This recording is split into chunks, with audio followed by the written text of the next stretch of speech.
Hello दोस्तों, आप सबका A2 अकेडमी में स्वागत करते हैं। हम आज एसएससी जीडी मैथ के लिए जो प्रीवियस ईयर में आए हुए क्वेश्चन उस पे आधारित पे एक मॉडल पेपर तैयार किए हैं जो आपके एग्जाम के लिए बहुत ही ज़्यादा इम्पोर्टेंट है। बिल्कुल उसी पैटर्न पे आधारित है जो प्रीवियस ईयर में क्वेश्चन आए हुए हैं। सेम क्वेश्चन उसी पैटर्न पे आधारित है जैसा कि आप देख सकते हो। तो एसएससी जीडी की आप यदि तैयारी कर रहे हो और आपको वर्दी चाहिए तो प्लीज़ इस चैनल को सब्सक्राइब कर लीजिए। एग्जाम तक आपकी मैथ में एक भी क्वेश्चन इससे बाहर नहीं जाएगा। हर एक क्वेश्चन वही हूबहू मिलेगा जो प्रीवियस ईयर में आया हुआ है। सेम उसी की लैंग्वेज का क्वेश्चन और उसी पे आधारित क्वेश्चन है। और एक रिक्वेस्ट मैं आपसे करना चाहूंगा, मेरे सॉल्यूशन से पहले आप वीडियो को रोकिएगा। पहले इन क्वेश्चन को खुद करने की तैयारी कीजिएगा, मतलब खुद ट्राई कीजिएगा। यदि आ गया तो अच्छी बात है, नहीं आया तो फिर मेरे सॉल्यूशन से मिलाइएगा। देखिए हम एक बार क्वेश्चन पढ़ दे रहे हैं क्योंकि मेरे पास डिजिटल बोर्ड नहीं है दोस्त। ठीक, इसे मैं अपने हाथों से लिखूंगा, फिर अगला क्वेश्चन भी लिखूंगा। तो आप लोगों को हो सकता है थोड़ा सा स्क्रीन में प्रॉब्लम है, बट जानते हैं क्या, आपको डिजिटल बोर्ड से अच्छी नॉलेज यहाँ पे मिलेगी। अच्छी से अच्छी ट्रिक के साथ आप इस क्वेश्चन को करने वाले हो। देखिएगा, एक कुर्सी अंकित मूल्य पर 10% छूट के बाद 720 रुपए में बेची जाती है। कुर्सी का क्रय मूल्य 624 रुपए है। यदि इसे अंकित मूल्य पर बेचा जाए तो लाभ प्रतिशत क्या होगा, हमसे ये पूछा गया है। सबसे पहले ये बताइएगा, जो 720 रुपए में बेची गई है कुर्सी, एक अंकित मूल्य पर 10% छूट के बाद 720 में बेची गई है। ये जो 720 रुपया है ना, 10% छूट के बाद बेचा गया है, यानी कितने में बेचा गया होगा, 90% पे। भाई कोई चीज अपने आप में 100% होती है। 100% में से अब 10% निकाल देंगे तो 90% ही बचेगा, क्योंकि यहाँ साफ साफ दिया हुआ है। बात आई समझ में? तो आप काट दीजिए, 0 से 0, 9 8 72 8।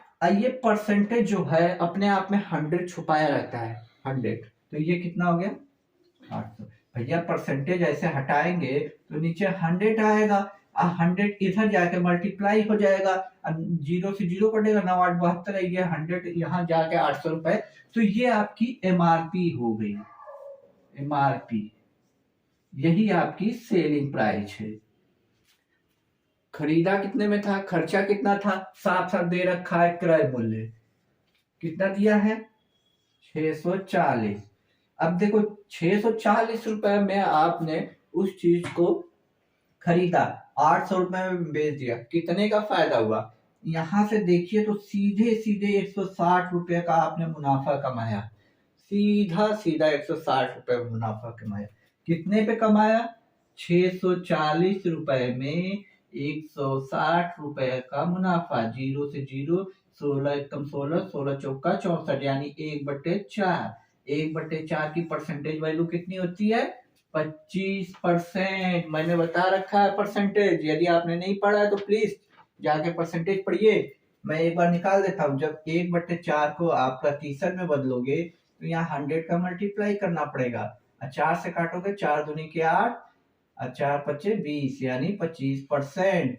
ये सब क्वेश्चन आपको प्रीवियस ईयर में उठा के देखने को मिलेगा। इस समय एसएससी जीडी का मार्केट में चले जाइए, जो भी प्रीवियस ईयर की बुक है खरीदिए, इस टाइप के क्वेश्चन आपको मिलेंगे। आपको मैं बता रहा हूँ, एसएससी जीडी तक इस चैनल को सब्सक्राइब कर लीजिए, इस चैनल के साथ जुड़े रहिए।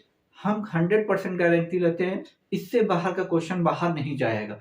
जिस दिन आपको एसएससी जीडी का एग्जाम क्लियर हो गया उस दिन चैनल को अनसब्सक्राइब मार दीजिएगा, लेकिन अपने फायदे के लिए, अपने फायदे के लिए चैनल को सब्सक्राइब कर लीजिएगा। आइए दूसरे क्वेश्चनों पे चलते हैं दोस्त, और भी मजा आएगा। दोस्त ये हमारे पास एक नया क्वेश्चन है, ट्रेन का क्वेश्चन है। क्या कह रहा है, 725 मीटर लंबी ट्रेन 235 मीटर लंबी सुरंग को 48 सेकंड में पार करती है, तो ट्रेन की चाल ज्ञात करे। तो ट्रेन तो आपने पढ़ा होगा, क्योंकि एग्जाम आ गया है तो आपने बेसिक सारी चीजें पढ़ रखी होगी। यहाँ एक प्रैक्टिस सेट है, फिर भी मैं छोटा छोटा हिंट आपको देता चला जाऊंगा।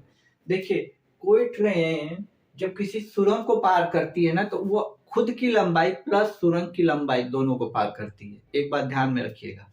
जब ट्रेन सुरंग, देखिए कोई हो गया ब्रिज हो गया, प्लेटफॉर्म हो गया, ठीक, और कोई टनल जिसे हिंदी में सुरंग बोलते हैं, यदि इसको पार करती है ट्रेन अपनी लंबाई प्लस उस टनल की लंबाई, मतलब दोनों को पार करेगी। तो पहले हम देख लेते हैं ट्रेन की लंबाई कितनी है, 725 मीटर प्लस सुरंग की लंबाई कितनी है, 235 मीटर। इसको जोड़ेंगे तो 25 और 35 60 होता है, 7 2 9, यानी 960 मीटर ये पूरी दूरी कवर करेगी। तो फॉर्मूला आपको याद होगा, 4 बराबर दूरी बटे समय। कुछ करना नहीं है आप लोगों को, ये मुश्किल से 5 से 10 सेकंड का क्वेश्चन है, ठीक है। अब दूरी हमें पता चल गई 960 है, 960 है। समय कितना ले रहा है, 48 सेकंड, ये देखिएगा 48 सेकंड। इसको काट देंगे तो किससे काट दें, 12 से कट रहा, 12 चौक 48, 12 वाटे 96, ठीक, 12 चौक 48 ये है। इससे काटा 20 मीटर प्रति सेकंड, क्योंकि ये मीटर में है और ये 48 सेकंड में है, तो मीटर प्रति सेकंड आएगा, लेकिन ये ऑप्शन में मिलेगा ही नहीं। ऑप्शन में दिया है किलोमीटर प्रति आवर में, गेम कर दिया आपके साथ। तो क्या इसको बदलना नहीं आता है, बिल्कुल बदलना आता है। एक चीज मैंने आप लोगों को बता रखा है, जब मीटर प्रति सेकंड में है तो देखिए 5/18 और 18/5 ये 2 है। इसको जब हम मीटर प्रति सेकंड में जाते हैं तब गुणा करते हैं, इसको किलोमीटर में जाते हैं तब। हमने क्या बताया था, जब मीटर प्रति सेकंड में दिया है तो इन दोनों में छोटी वैल्यू कितनी है, 5 की है, तो 5 का पहाड़ा 4 में पढ़िए, 5 चौक को 20, यानी 5 का पहाड़ा 4 में पढ़ने पे 20 आ रहा है, तो किलोमीटर में जाने के लिए 18 का पहाड़ा 4 में पढ़ दीजिए, 18 चौक 72, यही आपका आंसर। ना आपको बदलना है तो आप आराम से बदल सकते हैं, 20 मीटर प्रति सेकंड को हमें बदलना है 18/5, 5 से काटेंगे 4 बार में, और इसको आ जाएगा 18 चौक 72 किलोमीटर प्रति आवर। मैंने ट्रेन को इतने अच्छे से पढ़ाया आप दो कि इसको देख के आप समझे 5 चौक को 20 तो 18 चौक को 72, तुरंत आंसर मारेंगे। यदि ट्रेन नहीं पढ़ा है तो जाके मेरे चैनल में पढ़ लीजिएगा, A2 अकेडमी सर्च करेंगे और ट्रेन डाल देंगे, आ जाएगा। आइए अब दूसरे क्वेश्चन पे चलते हैं, आपको बेहतर से बेहतर मजा का क्वेश्चन है। क्या कह रहा है, एक समबाहु त्रिभुज का परिमाप 36√3 सेमी है, तो उसकी ऊंचाई ज्ञात कीजिए। मुश्किल से 5 से 10 सेकंड का क्वेश्चन है, यदि आपको फार्मूला याद है। फार्मूला याद होना चाहिए कि समबाहु त्रिभुज का परिमाप कितना होता है। मैं लिख दे रहा हूं, आप लोगों को याद हो जाएगा, नहीं याद है तो देख लीजिए। समबाहु त्रिभुज का परिमाप होता है √3, ये होता है परिमाप। इसी की वैल्यू ये दिया हुआ है, इसी की वैल्यू दिया हुआ है, तो 36√3, 3 से काटेंगे ये 12 में जाएगा, तो a बराबर 12√3। ए किसको बोलते हैं, भुजा को। जो त्रिभुज ऐसे बनता है ना, तो ये जो भुजा होती है ए, इसको भुजा बोलते हैं। हमसे पूछा क्या गया है, ऊंचाई, ये चीज पूछी गई। ऊंचाई का फॉर्मूला याद होना चाहिए आपको, ऊंचाई का फॉर्मूला याद होना चाहिए आपको। ऊंचाई होती है √3/2 मल्टीप्लाई ए। अब इसी फार्मूले में इसको रख दीजिए, तो देखिए ए है, ए की वैल्यू हमें पता है, यहाँ हम मिटा के रख देते हैं, गुणे 12√3। देखिए 2 से कट गया 6 बार में, और ये 3 मल्टीप्लाई हो जाएगा तो 3 हो जाएगा, और ये 6 का बचा हुआ 36, 18 सेंटीमीटर आपका आंसर। तो मेंसुरेशन का 3 से 4 क्वेश्चन जाएगा एग्जाम में आएगा, जो कि फार्मूले बेस पे होगा दोस्त। यदि आपको फार्मूला होगा तो मुश्किल से 5 से 10 सेकंड लगेंगे, वो सारे क्वेश्चन आपको मिलेंगे, और ये प्रीवियस ईयर में आए हुए क्वेश्चन है। तो चैनल के साथ बने रहिए, सिलेक्शन तक आपका वर्दी फिक्स करवा दूंगा दोस्तों। आइए आगे चलते हैं। दोस्तों ये वर्क एंड टाइम का क्वेश्चन है। क्या कह रहा है, PQR किसी कार्य को अकेले करते हुए क्रमशः 10, 20 व 30 दिन में पूरा करते हैं। यदि QR एक दिन छोड़कर P की सहायता करते हैं तो उस कार्य को कितनी जल्दी पूरा किया जा सकता है। एक बात समझ में आई है आपको? P के साथ एक दिन Q काम करेगा, फिर दूसरे दिन P के साथ R काम करेगा, लेकिन जिस दिन P काम करेगा उस दिन R काम नहीं करेगा, और जिस दिन R काम करेगा उस दिन Q काम नहीं करेगा, लेकिन P हमेशा कंटिन्यू रहेगा। यही क्वेश्चन का मूल मंत्र है सॉल्व करने का। देखिए आइए, P Q R पहले अकेले अकेले कितना करते हैं, ये 10 दिन में करता है, ये 20 दिन में करता है, और ये 30 दिन में करता है। एलसीएम ले लिया भैया, कुल काम हमारा हो गया 60 काम है, P 10 दिन में पूरा करता है, तो रोज का काम निकल के आएगा 6 काम। 60 काम को ये 20 दिन में करता है, तो पर डे काम कितना आएगा, 3 दिन। 30 गुना के 60, ये पर डे 2 काम करता होगा। बात आई समझ में? ये देखिए एक बात, हम यदि आप पहली बार वीडियो देख रहे हैं तो प्लीज एक बार समझा रहे हैं। 10, 20, 30 ये क्वेश्चन में दिया हुआ कितने दिन में, तो हम एक एलसीएम लेंगे जो तीनों से कट जाए और इसी को कुल काम मान लेंगे। मान लेंगे 60 काम है, 60 काम है और ये 10 दिन में करता है, तो पर डे 6 काम करता होगा, कल भी 6, परसों भी 6, करते करते 10 दिन में 60 काम खत्म कर देगा। ये 6 कैसे आता है, इस कुल काम में इस डेट से मल्टीप्लाई करेंगे, अरे सॉरी डिवाइड करेंगे तो 6 आएगा। इसी तरह 20 का भागा हम 60 में देंगे तो 20 3 60, यानी रोज का काम 3 आया। इसी तरह ये 30 दिन में करता है तो रोज 2 काम करता होगा, तभी 30 दिन में 60 काम कर देता होगा। अब क्वेश्चन के अकॉर्डिंग चलेंगे, ये हमारा कुल काम है। कह रहा है कि P, देखिए एक दिन P Q एक एक दिन छोड़कर P की सहायता करते हैं। मतलब ये मान लीजिए जो Q है और R है, इन दोनों में पक्की वाली लड़ाई हो गई है कि भैया R काम करेगा तो हम काम नहीं करेंगे, और R कहता है Q काम करेगा तो हम काम नहीं करेंगे। बस इतना समझ लीजिए। P के दिन हम पहले दिन लगाते हैं Q को, ठीक, पहले दिन की बात कर रहा हूं, फर्स्ट डे। तो भैया P करता है 6 काम, Q करता है 3 काम, तो पहले दिन कितना काम खत्म हो जाएगा, 9। दूसरे दिन आया भैया Q का कि अब हम काम नहीं करेंगे, R को साथ रख लो, P प्लस R। P कितना कर रहा है, 6, और ये करता है 2, यानी ये 6 और 2 8। ये दूसरे दिन की बात है, मतलब एक दिन ये हुआ एक दिन ये। अब इन दोनों को जोड़िए तो 2 दिन में कितना काम खत्म हो गया, 17। ठीक, अब टोटल काम कितना है आपके पास, 60। टोटल काम है 60। देखिए दोस्त, 2 दिन में 17 काम खत्म। ये बात समझ में आई? हमें काम कितना करना है, 60 काम करना है। तो अब देखिए 60 में जब ये 17 से पूरी तरह डिवाइड नहीं हो रहा है, एक बात ध्यान रखिए, कितनी बार जा रहा है, 17 या 51, यानी 3 बार जा रहा है, तो 3 तक ले जाइए इसको, तो 51 काम खत्म। और इधर 3 दिन ले जाएंगे तो यानी 6 दिन में 51 काम खत्म। 6 दिन में 51 काम खत्म। अब किसका टर्न आएगा, अब इन दोनों का आएगा, P और Q। अब बचा हुआ 60 में से 51 काम तो आपने खत्म कर दिया, तो शेष काम बचा कितना है, 9।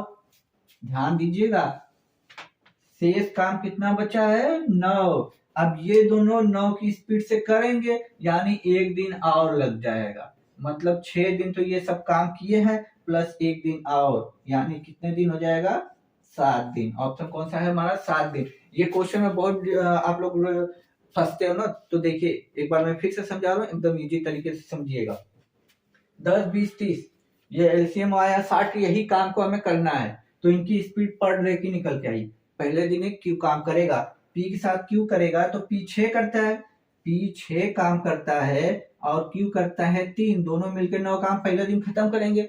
दूसरे दिन Q छुट्टी पे, P 6 की स्पीड से करेगा, Q 2 की स्पीड से 8 काम, यानी एक दिन का ये एक दिन का ये, यानी 2 दिन का काम आपको निकल के आया 9 8 17। अब देखिए 17 का पहाड़े में 60 आता नहीं है, तो उसके करीब ले जाएंगे, 17 तिया 51, मतलब 51 काम खत्म होने में 6 दिन हमें लगा। अब बारी किसकी आई, बारी इनकी आई।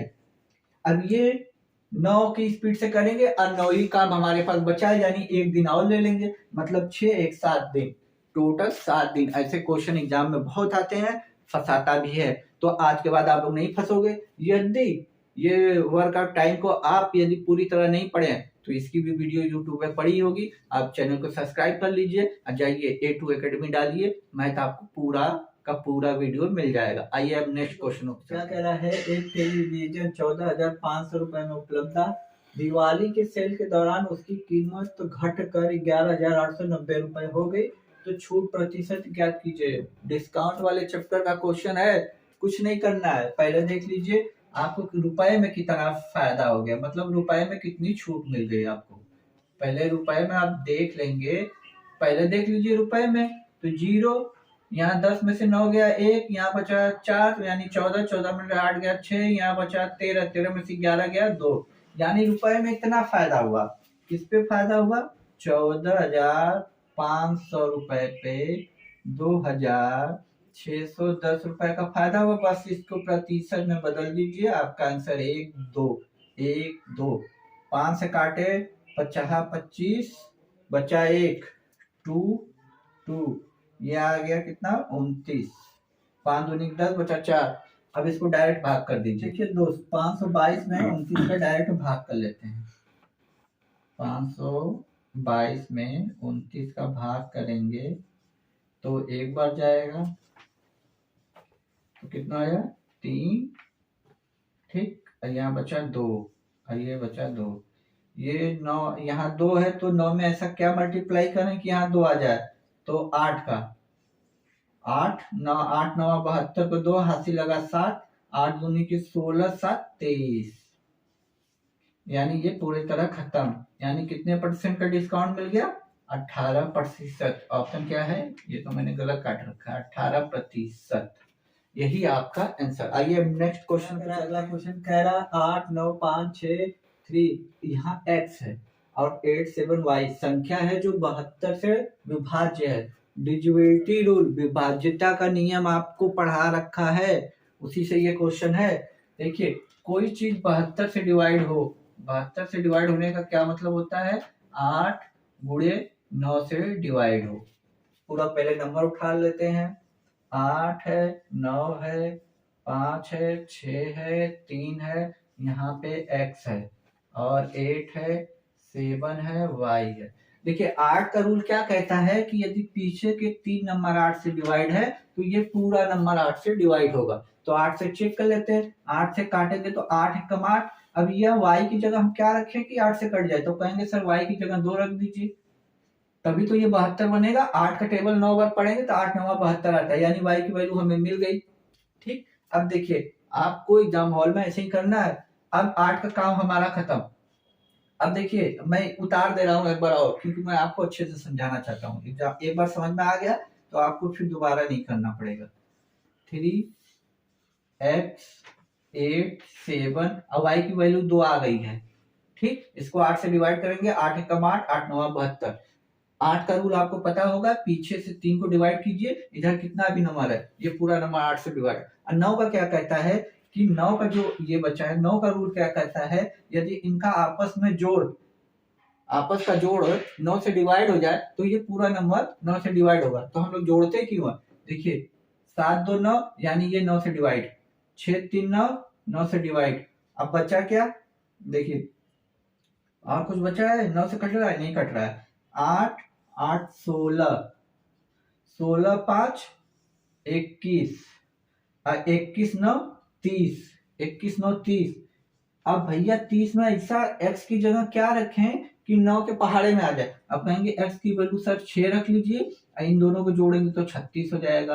और 36 9 के टेबल में आता है, 9 चौक को 36, तो यानी x की वैल्यू हमें कितनी मिली? 6, और y की वैल्यू हमें ये मिल गई। अब बस इसकी जगह रखना है। ठीक, अब देखिए ये अंडर रूट में है, रुकिए इसको मिटा दें, इसको मैं मिटा दूं तो आप लोगों को बेहतर समझ में आएगा। देखिए हमें under root 7x minus 3y का चाहिए, तो 7 और इसकी वैल्यू हमें कहां से आई थी? x की वैल्यू 6 माइनस 3 गुणे 2, ये सब अंडर रूट में है। 7 42 -6, ये भी अंडर रूट में है, ये आ जाएगा अंडर रूट में 36, और 36 से बाहर अंडर रूट से बाहर आएगा तो क्या बचेगा 6। यही आपका आंसर। एसएससी जीडी में ऐसे ही क्वेश्चन आते हैं विभाजिता के, ये मत समझ लीजिएगा उठा के रख देगा, आपको कुछ नहीं करना होगा, वो दिमाग अब लगाता है। वो जमाना गया जब इतना ही रख देता था 72 से डिवाइड है तो एक्स वाई का नाम बताइए। अब ये आगे भी कुछ जोड़ के रखेगा, हो सकता है आपके आने वाले शिफ्ट में यही क्वेश्चन प्लस करके दे दे। तो जैसा क्वेश्चन कहेगा वैसा आपको करना होगा, इसलिए एग्जाम से पहले खूब प्रैक्टिस कीजिए, जितना प्रैक्टिस कर सकते हैं खूब प्रैक्टिस कीजिए प्रीवियस ईयर का क्वेश्चन का। आपको लैंग्वेज में समझ में आ गई तो आंसर आपको प्रॉपर समझ में आएगा। इसलिए मैं कहता हूँ सिलेक्शन तक इस चैनल को अपने आप से दूर मत होने दीजिएगा, सिलेक्शन तक इस चैनल को सब्सक्राइब कर लीजिएगा। आपका मैथ का एक भी क्वेश्चन इससे बाहर नहीं आएगा और चुटकियों में सीख के जाएंगे। आइए अब दूसरे क्वेश्चनों पे चलते हैं। ये औसत का क्वेश्चन है, एक क्वेश्चन आपका औसत में मिलेगा। पहले क्या था कि एसएससी जीडी में जो क्वेश्चन आते थे मैथ के वो 25 आते थे, और इस बार जो है वो 20 कर दिया, यानी 20 क्वेश्चन कर दिया, और टाइम 1 घंटा कर दिया, मतलब वो भी घटा दिया गया। तो क्वेश्चन को जितना प्रैक्टिस करेंगे उतना आपके लिए एग्जाम हॉल में बिल्कुल आसान हो जाएगा। आप यदि प्रैक्टिस नहीं करोगे तो एग्जाम हॉल में बहुत सारी मुश्किलों का सामना करना पड़ेगा। इसलिए प्रैक्टिस और प्रैक्टिस, बस प्रैक्टिस, यही आपको बचा सकता है। क्वेश्चन क्या कह रहा है, 10 प्रेक्षणों का औसत 46 है। बाद में यह ज्ञात हुआ कि एक प्रेक्षण को 142 के स्थान पर गलती से 42 लिखा गया है। ध्यान दीजिएगा, जो 142 है ये लिखा जाना था लेकिन गलती से 42 लिख दिया गया, तो पढ़ा गया, सही औसत ज्ञात कीजिए। तो आपको तो पता है 10 लोगों का औसत जो है वो 46 है। ये कब है, जब यहाँ 42 लिया गया है। यदि 42 यानी अंतर गलती कितने की हुई, 100 की, तो 10 लोग हैं, 10 से डिवाइड कर दीजिए, 10 से डिवाइड करेंगे तो 10 बार में जाएगा। इसी 10 को इसमें जोड़ दीजिए, तो जोड़ देंगे 10 को तो कितना हो जाएगा 56। यही आपका करेक्ट औसत हो जाएगा। ठीक, देखिए मैंने कुछ नहीं किया, औसत का एक क्वेश्चन आएगा क्योंकि बेसिक आपको आना बहुत जरूरी है। क्वेश्चन क्या कह रहा है कि 10 प्रेक्षणों का औसत 46 है, मैंने यहाँ लिख लिया। बाद में यह ज्ञात हुआ कि 142 की जगह 42 पढ़ लिया गया, यानी गलती कितने की हुई, हमें 100 की हुई भाई, दोनों का अंतर 100 का। 10 लोग हैं तो 10 से डिवाइड कर दीजिए, तो यानी 10 औसत की हमें मिस्टेक हुई। तो पहला कितना आया था हमारा 46, इस 10 को जोड़ देंगे तो 56। हाँ, ये देखिएगा जो सही है वो बड़ा होना चाहिए, तब आप जोड़ेंगे, क्योंकि सही वाला है 142 की जगह 42 पढ़ा गया, यानी 100 की गलती हुई है। यदि ये छोटा होता तब ये घटाते। यदि सही जो राइट लिखा जाना चाहिए, यदि वो गलती वाले से बड़ा है तब यहाँ पे प्लस लगाएंगे, और गलती वाले से छोटा है तब माइनस करेंगे। इस बात का ध्यान रखिएगा, ठीक है। आइए अब नेक्स्ट क्वेश्चन पे चलते हैं। एलसीएम एचसीएफ का क्वेश्चन है। क्या कह रहा है, एक क्वेश्चन इससे भी आएगा, आप ये मत सोचिएगा कि नहीं आएगा। एक क्वेश्चन पक्का और डन एकदम 100% है, आएगा ही आएगा। वो बड़ी से बड़ी संख्या ज्ञात कीजिए जिसमें 398, 437 और 5425 को विभाजित करने पर शेष क्रमशः 7, 12, 2 बचता हो। तो सबसे पहले तीनों नंबर उतार लीजिए, 398, दूसरा नंबर क्या है 437, तीसरा नंबर क्या है 542। अब देखिए शेष क्रमशः बोला था, यानी इस जो शेष बच रहा है उसको घटा दीजिए। ये क्या 2, यहाँ से घटाएंगे तो 8 में से 7 गया 8, 9, 3, यहाँ से घटाए 7 में से 2 गया 5, 3 में से 1 गया 2, 4, यहाँ क्या बच रहा है 3, 2, 4, 5, ये 3 नंबर है। अब आपको एचसीएफ ज्ञात करना है, ठीक। एचसीएफ ज्ञात करने का मैंने ट्रिक बता रखा है। जो क्लोजली कितना भी नंबर हो, जो एकदम क्लोज हो आपस में, उनका डिफरेंस लीजिए। देखिए 391 मतलब 391 और 425, यही आपस में क्लोजली एकदम पास है, तो इनको डिफरेंस जब लेंगे तो 25 ये है, 9 ये, मतलब 25 9 34 का डिफरेंस है आपके। अब इसका लिए तो ये तो हजारों में गया है, तो इन दोनों का डिफरेंस ले लीजिए। ये जो डिफरेंस आया है ना, या तो यही एचसीएफ होगा या इसी के अंदर छुपा होगा, मतलब 34 होगा या तो 34 के अंदर छुपा होगा। अब बताइए 4 के पहाड़े में कहीं 1 आता है, 5 आता है, 3 आता है? नहीं आता है।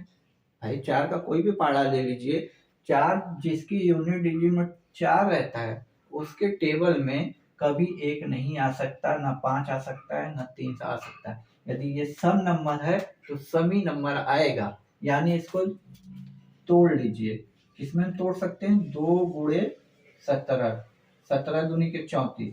अब 2 के टेबल में 1 नहीं आता, 5 नहीं आता, 3 नहीं आता, क्योंकि ये सम है आएगा यूनिट डिजिट पे सम नंबर, यानी ये 17 यही ऑप्शन में देखिए है तो टिक लगा दीजिए। अभी हम सॉल्यूशन पूरा प्रॉपर बताएंगे, लेकिन 17 है ऑप्शन में तो आप 17 लगा सकते हैं। अब 17 देखिए इससे कट रहा है, 17 को जब इसमें भाग देंगे 17 दूनी के 34 बचा 5, 17 यहाँ के 51, ये कट रहा है, यहाँ तक सही है। तो आगे आप बढ़ सकते हो। 17 के 17, 17 दूनी 34 यानी 8 बचा और ये 5, 17 पचे 85, ये भी कट रहा है, यानी अभी तक 17 सही है। 17 तिया के 51 बचा 3, देखिएगा 17 तिया के 51 होगा, बचेगा 3, ये 2 उतरेगा, आइए 17 एकम 17 बचा कितना 15, ठीक, आइए 3 हो जाएगा, आइए 17 नवा 153 होता है, यानी ये भी कट रहा है। यानी यही आपका वो बड़ी से बड़ी संख्या है जिसको इनमें डिवाइड करेंगे तो 7 12 2 शेष फल बचेगा। तो ऐसे क्वेश्चन एग्जाम में बहुत आएंगे। आइए अब नेक्स्ट क्वेश्चन पे चलते हैं। ये क्वेश्चन क्या कह रहा है? अन्नू किसी कार्य को करने में बिन्नी से 4 गुना कार्य कुशल है। वे एक दूसरे एक साथ मिलकर किसी कार्य को 7 घंटे में पूरा करती हैं, तो अन्नू अकेले उसी कार्य को कितने? ये वर्क एंड टाइम का क्षमता एफिशिएंसी वाला जो टाइप है उस टाइप के क्वेश्चन है, तो कोई बात नहीं, आसानी से हो जाएगा। एक है अन्नू, एक है बिन्नी। देखिए ऑप्शन में पूरा क्वेश्चन जब सॉल्व कीजिएगा तो ऐसे मत लिखने लगिएगा अन्नू और बिन्नी, ऐसे मत लिखिएगा, टाइम बर्बाद होगा आपको, ये करना ही नहीं है। एग्जाम में जितना जल्दी से जल्दी टाइम बचा लेंगे उतना बेहतर है। अन्नू लिखा है सिर्फ एक पहला अक्षर लिखिए, बिन्नी लिखा है पहला अक्षर लिखिए। अन्नू बिन्नी से 4 गुना, यानी बिन्नी एक काम करती होगी उतनी देर में ये कितना काम करता होगा? 4 काम करता होगा, यही तो 4 गुना लिखा है। कि देखिए कह रहा अन्नू किसी कार्य को करने में बिन्नी से 4 गुना कार्य कुशल है। जैसे इसका क्या मतलब हुआ? ये एक करती होगी तो इससे ये 4 गुना बेहतर है, 4 काम करता होगा।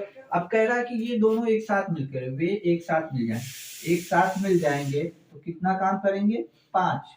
और कितने घंटे किसी कार्य को खत्म करते हैं? 7 घंटे में। यानी 5 की स्पीड से ये 7 घंटे काम करें तो काम खत्म हो जाएगा, यानी कुल काम हमारा कितना आ गया? 35। भाई देखिए ये दोनों मिल जाएंगे, 5 काम खत्म करेंगे, अगले घंटे में भी 5, उसके अगले घंटे में भी 5, करते करते 7 घंटे में ये 35 काम आया हमारा कुल काम। अब इस कुल काम को इस 35 बटे क्या किससे करवाना है? अन्नू से कार्य करवाना है। अन्नू 4 की स्पीड से करती है तो 35 काम को अन्नू करेगी, कितना आ जाएगा? 8, 8 चौको 32, यानी 3 सही 8 सही 3/4 घंटे, आवर घंटे। तो अच्छा 35/4 है, तो आप बच गए, ये चीज निकालना ही नहीं, बस ऐसे ही रख दिया ऑप्शन में। तो ये प्रीवियस ईयर का क्वेश्चन है, ये मत सोचिएगा। तो नहीं काटने को दिया तो आपका और भी टाइम बच गया, तो फिर और इसको सिंप्लीफाई करेंगे तो ये आ जाएगा, ठीक है। तो जो ऑप्शन में जैसा मिले वैसे करिए। आइए अब नेक्स्ट क्वेश्चन पे सिंप्लीफिकेशन का क्वेश्चन है, जो बोर्ड मास रूल है आपको याद होना चाहिए। देखिए मैं लिख दे रहा हूँ, एक बार और आपके दिमाग में आ जाएगा। बोर्ड मास बार ये होता है, इसका मतलब होता है ऑफ या का, जिसको हिंदी में बोलते हैं, अरे हिंदी में का बोलते हैं, इसका मतलब गुणा होता है, इसका मतलब डिविजिबिलिटी रूल होता है, इसका मल्टीप्लिकेशन, इसका एडिशन। इसी रूल को फॉलो करके हम इस क्वेश्चन को करेंगे, ठीक। हम एक एक स्टेप बाय बता के चलेंगे कि आपको आसान हो जाए, ठीक है। ऐसा नहीं कि आप लोगों को प्रॉब्लम हो, क्योंकि सिंप्लीफिकेशन में बहुत से बच्चे किसी तरह, इसको भी मैं मिटा दे रहा हूँ, बस मान ज्ञात करना है। अब देखिए यदि हम इसको हटा दूं तो ये बटे में 2 आया, 3 आएगा, 3 ये कट जाएगा तो 2 आ जाएगा। ठीक, ये बात है, 2 आ गया। इसी तरह हम इसको 5 से काटेंगे तो 9 आ जाएगा। इतनी बात समझ में आई, यही मिटाते चल रहे हैं 9।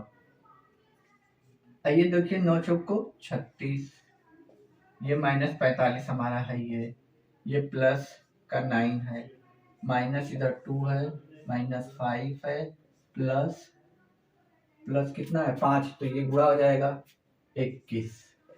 ये 21 5 कितना हो गया 26, माइनस 2, ये दोनों आपस में जुड़ जाएंगे, कितना हो गया 45 माइनस 45, तो ये माइनस माइनस तो कैंसिल ही हो गया।